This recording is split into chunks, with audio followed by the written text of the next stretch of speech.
Whether you're decades from retirement or walking into retirement today, you need to make sure you have a retirement checklist. So today we're going to cover off 6 things you need to have on that list. And we have a special guest, Chad Wiebe from K4 Financial. So he's going to be sharing his insight and knowledge as well throughout the video to help you get to retirement better. Make sure you have that checklist, know what you need to have on the checklist. So here we go. So Chad, thanks so much for joining us on this video. We also did a video on Chad's channel, so we'll link that below too. So check that out. Always thankful for K4, Chad, Kent, the team there. They they welcomed me on their channel when they had many thousands of subscribers and I had a few hundred. So there we go. I appreciate that. Well, yeah, thanks for returning the favor. Yeah, there you go. So going through the retirement checklist, this is really important for everyone looking to retire. I think we overlook a lot of these aspects. So we're going to cover up 6 things on this checklist. Now, it's not all encompassing, but it's really the core 6 that you guys should be thinking about and looking at. So the first one is the retirement vision. So when we talk about retirement, you need to have some sort of vision. Like, what does retirement look like? What is your bucket list? And I was sitting down with a client yesterday, and he's transitioned to semi-retirement, hopefully retirement at the end of the year. And I said, like, these are people with more than enough money to retire, live a nice life, but they're very frugal. And so I said, like, what is your wish list? Like, what's your bucket list? And they're like, we don't have one. Like, our bucket list is staying at like a Best Western for one night, once a year kind of idea. And so, what is your vision? And that's fine. Like, I'm not criticizing the vision, but yeah. I said, like, let's expand it. Let's go to Best Western for 3 nights. Let's do stuff a bit bigger. So for all of you that are, as you get closer to retirement, one of the parts, like the first thing on the checklist needs to be like, what is retirement look like? What's the bucket list? What's the vision? What do you want to accomplish? Because especially the go phase of retirement, the first typically 10, 15 years of retirement is when you're going to get a lot of your bucket list stuff done. So if you don't kind of have that planned out and planned ahead, it's going to be hard to get those checked off early. Yeah, I couldn't agree more. And to quote one of your videos from a couple of weeks ago, like retiring into something is such a big part of a vision. Like, yeah, what is it that you're going to be doing in your time? Next part in that checklist is really the financial prep side. And Adam and I both are big advocates that the financial part is a small part of a retirement plan, but it's an important part. And part of financial preparation is assessment and evaluation, right? So assess, where are you with your investments now? Get a good idea of what your CPP estimates are, get a good understanding of what delaying CPP means, if that's something you want to do. And then that's something that Adam and I both encourage people to delay all the time, and we get roasted online for all the time. But that's the lens that we look at for building that out. Start looking at your budget. How much are you spending now? How much will it change in retirement? Will it change at all? What's getting added in?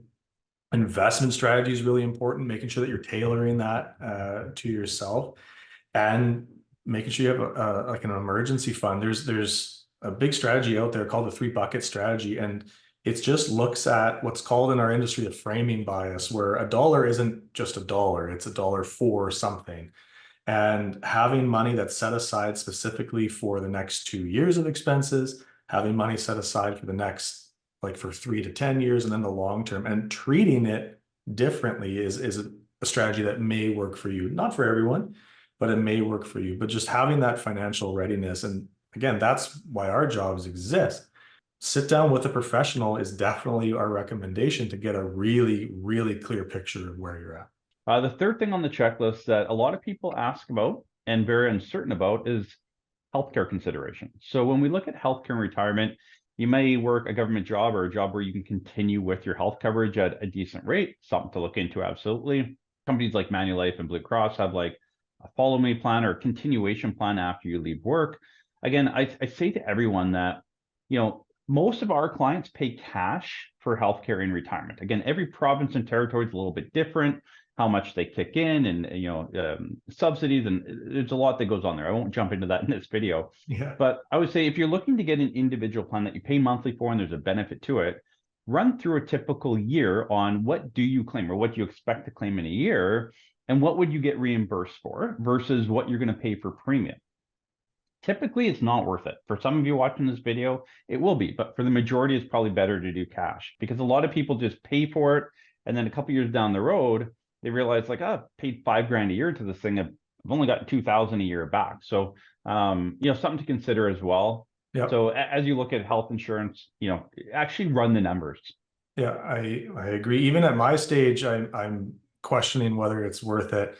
Now, my kids are also super young, and I suspect braces will be in my future, so maybe I want to reconsider it in a different way. But yeah, no, I agree. If you're a business owner, like now and still working, like myself for our company here, we use a health spending account.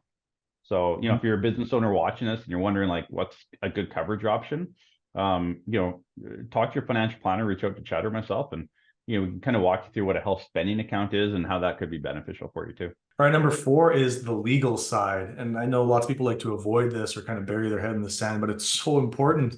Get your powers of attorney in order, get your wills in order, get your healthcare directives in order. There are online resources in 2024 that you can do that for a lot less expensive. Now, I personally don't recommend online resource unless your situation is basic or kind of like run of the mill. If you're a business owner, to your previous point, or you have a really complicated blended family, go to a lawyer, marriage, yeah, exactly. Spend the money. But if your situation is relatively straightforward, you can go online and it's not too expensive. Making sure those things are in place early is really important. And there's the diabolical side of it, or the more dirty side of it. Like, elder theft with money is a very, very real thing. And like Adam and I have both seen cases where mom always wanted to take my kids to Disney or something like that, or for me to have stainless steel appliances. Well, no, like that's not the case. So having these things in place to make sure that your advisor is set up to protect you so that you're protected, things like that, really, really important. And also just make sure your beneficiary designations are all proper and up to date. Make sure your TFSA, if you have a spouse, is the successor holder, not the beneficiary, stuff like that. So really, really important. Yeah, that trusted contact person's become a legal requirement now, but yeah, make sure you have that. If you don't understand what that is, talk to your financial planner or investment person about that.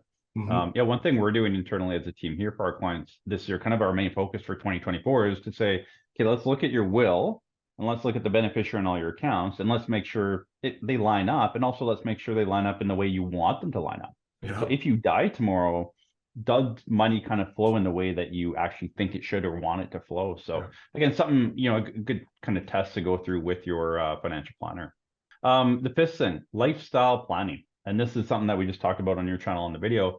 But really, what do you want retirement to look like? What are you retiring to? What's a social life? Like, again, a lot of us get our social fill through going to work and coworkers and that. And as soon as you retire, that's off the list. So you need to find like where are you getting that social environment from? Again, it could be sport, it could be swimming. Again, I've said it on a few different videos, but we had a client like retire to a swimming instructor, right? So everyone's got their own thing. But yeah, what are your hobbies, interests, social life? Like, you need to kind of fill that gap back in, because it will, for a lot of you, go away as you get closer to retirement. And this is something you should be looking at pre-retirement, not, okay, retired now, what am I going to do? Ideally, start planning ahead for that before you hit retirement. Last thing on here is just as simple as professional advice. I know lots of people are DIY, and for the last number of years, it's become more and more accessible, and there's good reason to be DIY. But when it comes to in particular, the last 5 to 10 years before retirement and the first 5 to 10 years of retirement, I can't encourage you enough to have a professional partner in your corner. Adam's great. Chad is great. There's lots of great financial advisors out there. It doesn't have to be us, but have someone in your corner, because we live this and breathe this every day. So there's little efficiencies that we may help protect you from. There's major mistakes we may help you protect you from, or we may just give you the validation that you've done everything right.